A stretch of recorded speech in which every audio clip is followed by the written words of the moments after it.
It may have been a different arena and a different city, but it wasn't long ago that a pair of former Butler Bulldogs were making their own history in the NCAA Tournament. Current radio analyst Nick Gardner and Director of Basketball Operations Darnell Archey were teammates in 2001 and 2003 and won multiple games in the NCAA Tournament.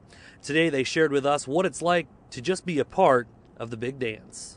You know, as soon as you step into the arena where you're going to play, you know, you get that feeling, you got to go through, you get your pin and things like that. So it probably brings all those emotions back. And, I mean, there's just nothing like it. I mean, people have asked me all week, you know, are you getting used to it and whatnot? But you get used to it, but you never take it for granted. You always appreciate it. A lot of great memories. I made a tournament three years. My final year, senior year, went to the Sweet 16. So walking in, seeing all the media, getting your pin, walking into the locker room, brings a lot of great memories. We asked Zach over there if you'd been telling any stories. Do you tell the stories of the team about, you know, back when I was playing, you know, I had a pretty good performance? Not really. You know, we don't talk a whole lot about that. It's more about the now and preparing for UTEP on tomorrow.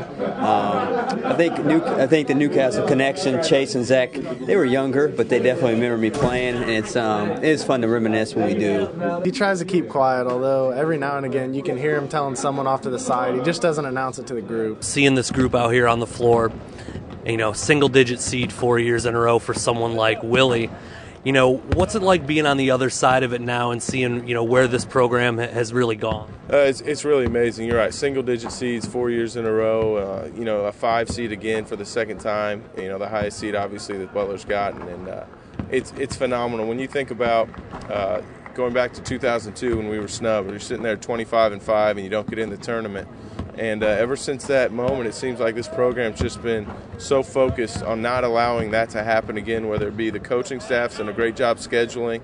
Obviously, the players have gone out there and executed well, and you never wanted to be in that position again. And because of that, you've taken steps. You know, you made another Sweet 16 in 07, and then obviously 03 after that snub, you make a Sweet 16. It's just been, you know, step by step, attaining that respect and getting that respectability, and then, like you said, you're here for a single seed for 4 years in a row. It's hard to fathom, really. These guys look a lot more relaxed than we did. You know, that's all Butler's really known over the past 10 years, getting to the tournament. When we first made it to the tournament, it was kind of, you know, still on the edge, still on the cusp of trying to win a game. Now these guys are just another game for them, and it's going to be exciting to see them prepare and hopefully go out and beat UTEP tomorrow night. It's a cliche, and it's kind of corny to say it, but it's true. I mean, this is, you know, as a player, this is what you work for. This is what you put in all those hours in the summer to become a better player, all the time working with your team, all the time in the weight room, is all to come get to March, to get to this tournament and see what can happen. And I think the thing that's great and why this program's had so much success is,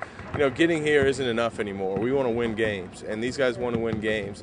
You know, this is a group last year that came out and they were down 9-0 before they knew what happened against LSU.